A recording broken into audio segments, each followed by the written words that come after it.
Today we're going to Eastbourne Farms, East Yorkshire, to meet James Rimmer. We're going to take a look at the Carrier XL 625 that he's had. He's had it around about 2 years, and in particular we're going to focus on the CrossCutter discs. So it's been a pretty wet season this year. How have you got on? So we'd had the very dry season last year, Yeah. and then a very wet season this year. So it's been pretty, you've been at both ends of the spectrum really with it. Very much so, much so, and it's worked really well. I mean, at the moment we're using it basically to try and dry some land out and to create a bit of loose for the drills to run. So what do the CrossCutter discs do for you in these conditions? Well, they move the entire surface rather than like a normal set of discs which move in sort of ridges, as it were. Because obviously when, as you know, it's wet, you need a bit more loose to go around the seed and to close the slot. So that's basically what we're trying to achieve here, just to create a bit of loose soil and dry some land out a little bit. And what sort of depth are you going? Anything from about 2 centimetres to about 4 normally. If for whatever reason we need to move more soil or incorporate more or whatever, we will go deeper, but as a normal rule of thumb, between 2 and 4. And what kind of sort of output and speed do you go? Well, if it's on one of the other tractors, not necessarily this old lady, 18.5 kilometres an hour is not unusual. You know, you can really push on, as well. You can see with the amount of soil on the frame. You can really crack on when you need to go. Really, yeah, that's definitely. awesome. Yeah, and it moves everything. Yes, everything. So as you can see here, you know, we can scrap down. Yeah, and there's no ridges. It's all uniform. Yeah. Well, we had 70 mil of rain last week. Just look there, look. Yeah. 70 mil of rain last week, and this field it hasn't really reacted well to it. No. But hopefully, days drying on it, we'll get it drilled tomorrow. And this had potatoes in before. 2 years ago, right? And it's the structure's just not quite where I'd like it to be. Not quite right. So you've got this stubble. Have you used a straw harrow for this? So the straw harrow at the moment isn't doing anything. Okay. But on the first pass, when we created the stale seed bed, it would have done quite a lot. Right. Okay. It would have been in. So when you do use it, you can get a really good spread. Really good spread. And that works really good with those discs, right? Yeah, it does. Yeah. Okay. That's good. And even though it's wet, it has completely moved everything. Yeah, and we're down at 4 centimetres. Okay, so you're going to let this dry a couple of hours, then you're going to drill it? Hopefully tomorrow morning, more than likely. That's your plan? Yeah. Yeah, okay, that's great.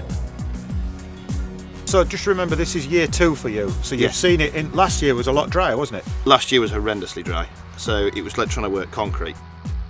Now without this, I don't think we'd have achieved half of what we wanted to achieve. But no, this worked fantastically well, and surprisingly the discs have actually lasted really well as well. That's awesome, considering how hard and dry it was. Absolutely. So these discs now have got about 1,200 hectares on them, and I think we've lost 5 mil. So how does this work in, you know, this machine particularly with a CrossCutter disc? How does it work in your system? Are you doing anything else with it? So our basic system is as little as possible and as much as necessary. Right. Cool. So we do have a low disturbance loosener. Right. We've obviously got the 2 direct drills.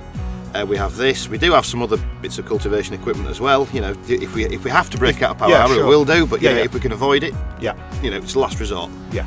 And how do you use it? Do you use it for like to get a chit? Or is it just to loosen? We use it for everything. So for everything. We use it to get chit. We'll use it to create a seed bed. We'll use it. We'll establish cover crops with it. Or such as this, you know, just try and dry some land out. This is really key to your system to make everything work around it. Exactly, you know, we're trying to raise organic matter levels in the top couple of centimetres.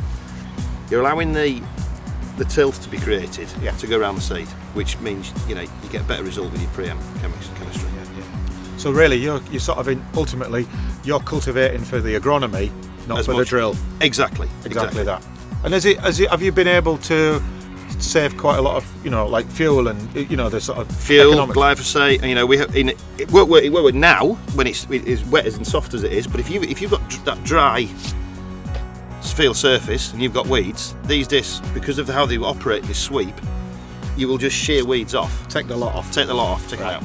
That's cool. And then, you know, so last summer that saved us quite a bit of money in chemistry. Won't do this year, but every year's different. Diesel savings, quite a lot. I mean, yeah, if you're pulling this at full chat, you're using as much as what you're doing with a power harrow, but you're doing 4 times as much work. 4 times. So there's a huge saving there. Well, if you're power harrowing at 4K and you're pulling this at 16.5, says it all. And what do you think is the best size tractor to have on it? I mean, we've got a bit of a smaller one, a bit of a classic. We normally pull it on the back of 300 horsepower tractor, so Right. either a Fendt or a John Deere. This one's on it at the moment because the other two are sat on drills. Yeah. But you know, she'll lollop along at 11, 12k. She's quite happy. And it sounds good, right? It sounds mega. James, thanks ever so much for your time. It's been great. I've learnt a lot here, and yeah, great to see you, man. See you Take care, soon. mate. Cheers. See you soon. See you soon. Cheers.